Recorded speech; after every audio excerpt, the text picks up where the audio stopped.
ইসরায়েলের ইরানের উপর যে হামলা, এই হামলাটা কারণে গ্লোবাল ইকোনমিতে কি কি ধরনের প্রভাব পড়তে পারে সেই বিষয়টা নিয়ে যদি আমরা আলোকপাত করতে যাই, তাহলে আমরা দেখব যে ইতিমধ্যেই এশিয়া প্যাসিফিক এবং ইউএস এর স্টক মার্কেটে কিন্তু একটা বড় ধরনের দরপতন হয়েছে। ওয়েল প্রাইসের ক্ষেত্রেও বিভিন্ন ধরনের পরিবর্তন এসছে এবং আমরা জানি যে ওয়েল এবং বিভিন্ন ধরনের গ্যাস কিন্তু মধ্যপ্রাচ্যের দেশগুলো থেকে সারা পৃথিবীতে যায়। এবং এই যে এয়ার স্পেস, মিডল ইস্টের এয়ার স্পেস বলতে জর্ডান ইতিমধ্যেই তার এয়ার স্পেস কিন্তু বন্ধ ঘোষণা করেছে এবং অন্যান্য যেই এয়ার রুটগুলো রয়েছে মধ্যপ্রাচ্য কেন্দ্রিক, সেই জায়গায় আমরা দেখছি যে বিভিন্ন ধরনের রিরোড করা হচ্ছে, যেটা যে এয়ার ট্রাভেলিং টাইমকে কিন্তু অনেক বাড়িয়ে দিচ্ছে, যার ফলশ্রুতিতে অ্যাভিয়েশন সেক্টরের উপর আমরা দেখছি যে একটা বড় ধরনের প্রভাব পড়েছে। এবং এই যুদ্ধ যদি দীর্ঘমেয়াদী হয় এবং ফুয়েল প্রাইস বেড়ে যায়, তাহলে সেটা টিকেট প্রাইস থেকে শুরু করে বিভিন্ন ধরনের প্রভাব কিন্তু পড়বে।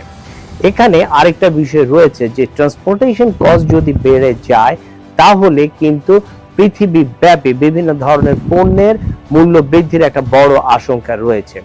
এছাড়াও ম্যানুফ্যাকচারিং খাত এবং বিভিন্ন ধরনের হাউসহোল্ড এনার্জি যে জায়গাগুলো রয়েছে, সেগুলোতে কিন্তু বড় ধরনের একটা দামের বৃদ্ধি হবে। আমরা জানি যে মধ্যপ্রাচ্যের দেশগুলোতে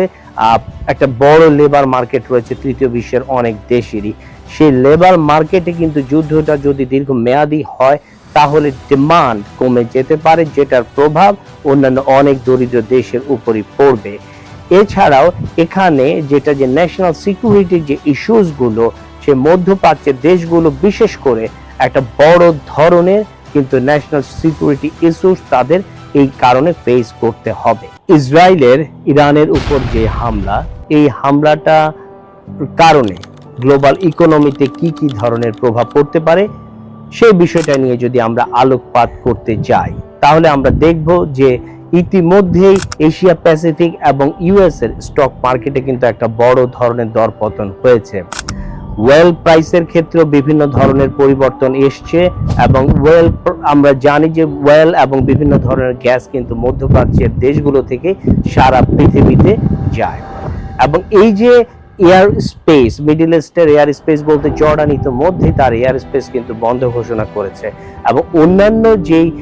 এয়ার রুটগুলো রয়েছে মধ্যপ্রাচ্য কেন্দ্রিক, সেই জায়গায় আমরা দেখছি যে বিভিন্ন ধরনের রিরোড করা হচ্ছে, যেটা